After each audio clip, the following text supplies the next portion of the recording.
Hello पढ़ाई करने वाले मित्रों, learning platform visual art and GK tutorial पर आपका स्वागत है। दोस्तों, सौंदर्य और कला पर प्रश्नोत्तर की जो सीरीज चल रही है, ये है उसका 7वां पार्ट और इसमें काफ़ी महत्वपूर्ण प्रश्न मैंने सम्मिलित किए हैं। और अगर आपको ये श्रृंखला पसंद आ रही है तो इसे लाइक कीजिए, शेयर कीजिए और अगर आप मेरे चैनल पर पहली बार आए हैं तो इसे सब्सक्राइब जरूर कर लीजिए। और आप मेरे चैनल की प्लेलिस्ट पर जाकर काफ़ी महत्वपूर्ण टॉपिक पर वीडियो देख सकते हैं। आपको मोर देन 750 वीडियोस मिल जाएंगे जो आपकी कला परीक्षा के लिए आपके लिए काफ़ी उपयोगी होंगे। आइए देखते हैं 7वां पार्ट के सौंदर्य और कला पर प्रश्न। लास्ट वीडियो में मैंने आपके लिए क्वेश्चन छोड़ा था 151 नंबर का कि जॉन रस्किन ने अपनी पुस्तक के किस खंड में सौंदर्य व कला की मीमांसाएं प्रस्तुत की हैं। तो इसका आंसर है ऑप्शन बी, दूसरे खंड में। इन्होंने जो पुस्तक लिखी है जॉन रस्किन ने, मॉडर्न पेंटर्स, उसके दूसरे खंड में इन्होंने सौंदर्य व कला की मीमांसाएं प्रस्तुत की हैं। क्वेश्चन नंबर 152 है, जॉन रस्किन ने सौंदर्य को कितने भागों में विभक्त किया है। तो जॉन रस्किन ने सौंदर्य को दो भागों में बांटा है। एक उन्होंने कहा है टिपिकल सौंदर्य यानी कि बाह्य, और दूसरा बोला है वाइटल सौंदर्य यानी कि आंतरिक। तो इसका आंसर है ऑप्शन सी, दो भागों में बांटा है, बाह्य और आंतरिक। क्वेश्चन नंबर 153 है, जिवानी टेंटाइल कहाँ के सौंदर्य शास्त्री थे। तो जिवानी टेंटाइल जो थे वो थे इटली के सौंदर्य शास्त्री। आंसर है यहाँ पर ऑप्शन डी, ये इटली के सौंदर्य शास्त्री थे और इनका टाइम पीरियड था 1875 से 1944। 1875 से 1944 44 है यहाँ पर, ये इनका टाइम पीरियड था। 44 लिख दूँ मैं यहाँ पर, ये इनका टाइम पीरियड था और ये इटली के कलाकार सौंदर्य शास्त्री थे। क्वेश्चन 154 है, फिलोसफी ऑफ आर्ट बुक के लेखक कौन है। तो फिलोसफी जो ऑफ आर्ट जो बुक है उसे लिखा है सौंदर्य शास्त्री जिवानी ने। आंसर है यहाँ पर ऑप्शन बी, जिवानी टेंटाइल ने इसको लिखा है और ये इटली के लेखक थे, सौंदर्य शास्त्री थे। क्वेश्चन 155 है, किस ग्रंथ में जिवानी ने लिखा है कि कला अभिव्यंजना नहीं है और ना इंट्यूशन ही है, वह केवल भावना है। तो ये बातें लिखी थी जिवानी ने अपने ग्रंथ, जिसका नाम था, मैंने आपको बताया अभी, कि फिलोसफी ऑफ आर्ट। जिवानी जो थे इटली के थे, मैंने आपको बताया, और इन्होंने पुस्तक लिखी थी फिलोसफी ऑफ आर्ट, जिसमें इन्होंने ये बातें लिखी थी। नेक्स्ट क्वेश्चन है 156, ब्रिटेन के आदर्शवादी समकालीन विचारकों का जोड़ा पहचानिए। मतलब एक ही टाइम पीरियड के आदर्शवादी विचारक, वो भी ब्रिटेन के। तो इसमें आंसर है option A, Collingwood, Samuel Alexander, George Moore और हर्बर्ट रीड। ये एक ही टाइम पीरियड के सारे कलाकार और विचारक थे। क्वेश्चन नंबर 157 है, किस देश के विचारक ने कहा है कि स्वप्न और कला दोनों दमित वासनाओं की छिपी अभिव्यक्ति है। तो ये पूछा किस देश के विचारक, और विचारक थे फ्रायड, और ये थे इंग्लैंड के, यानी कि ब्रिटिश थे ये। आंसर हो जाएगा यहाँ पर ऑप्शन बी। ये बात कही है फ्रायड ने, जो कि ब्रिटिश थे। उन्होंने कहा है कि स्वप्न और कला दोनों जो हैं वो दमित वासनाओं की छिपी हुई अभिव्यक्ति है। क्वेश्चन नंबर 158 है, किसने सौंदर्य को ही कला का आधार और मापदंड माना है। तो सौंदर्य को ही कला का आधार और मापदंड मानना है प्रोफेसर ब्रैडले ने।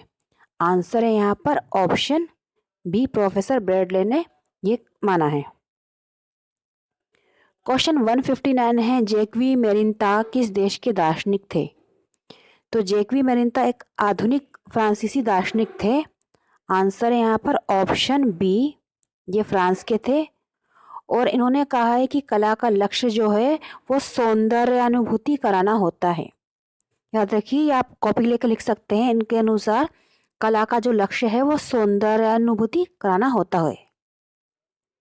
क्वेश्चन 160 है, कौन सा सौंदर्य शास्त्री विचारक इटली के विश्वविद्यालय में शिक्षक था? तो ये सौंदर्य शास्त्री थे जो इटली के विश्वविद्यालय में शिक्षक थे, क्रोचे। आंसर है ऑप्शन ए। और इनका टाइम पीरियड था, इनका जन्म हुआ था 25 फरवरी 1867 से 1952 इनका टाइम पीरियड था। और ये इटली के थे और ये प्रोफेसर थे। क्वेश्चन 161 है, क्रोचे द्वारा लिखा गया ग्रंथ एस्थेटिक कब प्रकाशित हुआ? तो उन्होंने 29 ग्रंथों की रचना की थी और उनका जो ग्रंथ था व्हाट इज ब्यूटी, इसमें इन्होंने कला और उस पर लिखा था। उनका जो ग्रंथ था एस्थेटिक, जो ग्रंथ था इन्होंने उसमें 1902 में वो प्रकाशित हुआ था।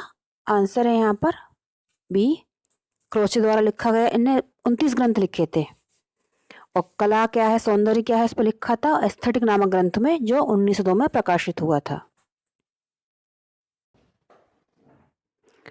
क्वेश्चन नंबर 162 है, क्रोचे विज्ञान और डैश में कला को श्रेष्ठ मानते थे।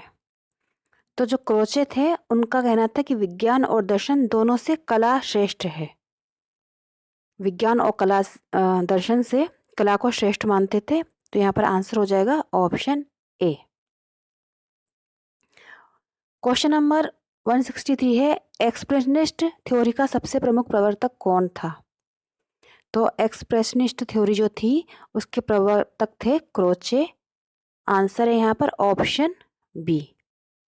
और इन्होंने इस पर कलाकृतियों की भौतिक संरचना अभिव्यक्ति के कार्य को प्रत्यक्ष करने में केवल सहायक होती है, ये भी कहा है। क्वेश्चन 164 है, बोसांके का समयकाल क्या था? तो बोसांके जो थे उनका टाइम पीरियड था, क्वेश्चन नंबर 162 है, क्रोचे विज्ञान और डैश से कला को श्रेष्ठ मानते हैं। तो यहाँ पर से आएगा विज्ञान और डैश। तो विज्ञान और दर्शन से कला को श्रेष्ठ मानते थे।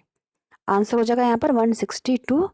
वो विज्ञान और दर्शन से कला को श्रेष्ठ मानते थे और उनके अनुसार मानव में दो शक्तियां होती हैं, एक होती है कल्पना की और एक होती है तर्क की। क्वेश्चन 163 है, एक्सप्रेशनिस्ट थ्योरी का सबसे प्रमुख प्रवर्तक कौन था? तो ये प्रवर्तक थे क्रोचे। आंसर है यहाँ पर ऑप्शन बी। और इनके अनुसार उन्होंने कहा था कि सौंदर्यानुभूति जो है वह आंतरिक अनुभूति है और उसे आत्म अभिव्यक्ति भी कहा जा सकता है। क्वेश्चन नंबर 164 है, बोसांके का समयकाल क्या था? तो बोसांके का टाइम पीरियड था 1848 से 1923। आंसर है यहाँ पर ऑप्शन सी। क्वेश्चन नंबर 165 है, किसके अनुसार कला शारीरिक और मानसिक दोनों पर संगठित प्रभाव डालती है, जिसे कि फीलिंग कहते हैं? तो ये बातें कही हैं बोसांके ने। आंसर है यहाँ पर ऑप्शन डी। और उनके अनुसार जो कला है, उस फीलिंग की उन्होंने अपने हिसाब से परिभाषा बताई है कि कला शारीरिक और मानसिक दोनों पर संगठित प्रभाव डालती है, जिसे कि फीलिंग कहते हैं। क्वेश्चन 166 है, सैमुअल अलेक्जेंडर किस देश के दार्शनिक थे? तो सैमुअल अलेक्जेंडर जो थे वो ब्रिटिश दार्शनिक थे। आंसर है यहाँ पर ऑप्शन बी। और इनका टाइम पीरियड था 1859 से 1938। 1859 से 1938 इनका टाइम पीरियड था। क्वेश्चन नंबर, किसने सौंदर्य को भ्रामक कहा है? 167 नंबर में पूछा है। तो सौंदर्य को भ्रामक कहा है सैमुअल अलेक्जेंडर ने। आंसर है यहाँ पर ऑप्शन सी। इनके अनुसार सौंदर्य जो है वो भ्रामक होता है। क्वेश्चन 168 है, क्लाइव बेल का संबंध किस देश से था? तो क्लाइव बेल जो थे वो इंग्लैंड के थे। आंसर है यहाँ पर ऑप्शन ए, ये इंग्लैंड के दार्शनिक थे। और इनका टाइम पीरियड बता दूं मैं आप, उनका जन्म हुआ था 1881 में। क्लाइव बेल द्वारा लिखित ग्रंथ का नाम क्या है? 169 नंबर क्वेश्चन है। तो क्लाइव बेल ने जो ग्रंथ लिखा है उसका नाम है आर्ट। इनके द्वारा लिखित ग्रंथ का नाम है आर्ट, ऑप्शन डी। और इस ग्रंथ में इन्होंने सिग्निफिकेट फॉर्म पर जोर दिया है।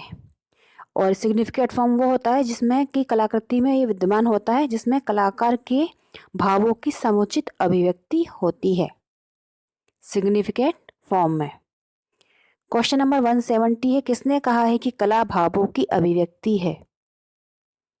क्वेश्चन 170, किसने कहा है कि कला भावों की अभिव्यक्ति है? तो ये कहा है यूजिन वेरोन ने।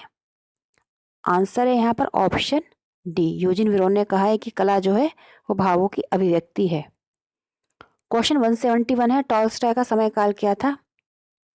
तो टॉल्स्टॉय जो थे इनका टाइम पीरियड था 1828 से 1910 और ये रूस के थे।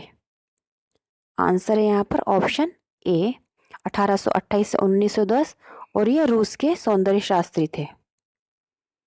क्वेश्चन 172 है, किसने कहा है कि सौंदर्य की कोई वस्तुगत परिभाषा नहीं है? जो प्रचलित परिभाषा है वह प्रायः सभी आत्मगत हैं। तो ये बातें कही हैं टॉल्स्टॉय ने। इन्होंने कहा है कि कोई पर्टिकुलर परिभाषा हो भी नहीं सकती सौंदर्य की, और जो भी प्रचलित है वह सभी आत्मगत हैं। आंसर है ऑप्शन बी। क्वेश्चन 173 है, व्हाट इज आर्ट के लेखक कौन है? तो व्हाट इज आर्ट जो लिखी है वो लिखी है लियो टॉल्स्टॉय ने। आंसर है यहाँ पर ऑप्शन ए, और ये रूस के थे। क्वेश्चन 174 है, किसके अनुसार कला मनुष्य को एक भावना से जोड़कर एकता लाने का एक साधन है? जितना अधिक सशक्त इन्फेक्शन होगा, ऐसा कहा है, उतना ही श्रेष्ठ कला होगी। ये बातें जो कही हैं वो कही हैं टॉल्स्टॉय ने। यहाँ पे स्पेलिंग मिस्टेक हो गई है, टॉल्स्टॉय है। आंसर यहाँ पर टॉल्स्टॉय, ऑप्शन बी। क्वेश्चन 175 है, इमर्सन का समय काल क्या था? इमर्सन जो थे इनका टाइम पीरियड था 1803 से 1882, 1803 से 1882। आंसर है ऑप्शन ए। अब क्वेश्चन 176 है आप लोगों के लिए, इसका आंसर आप लिखिएगा।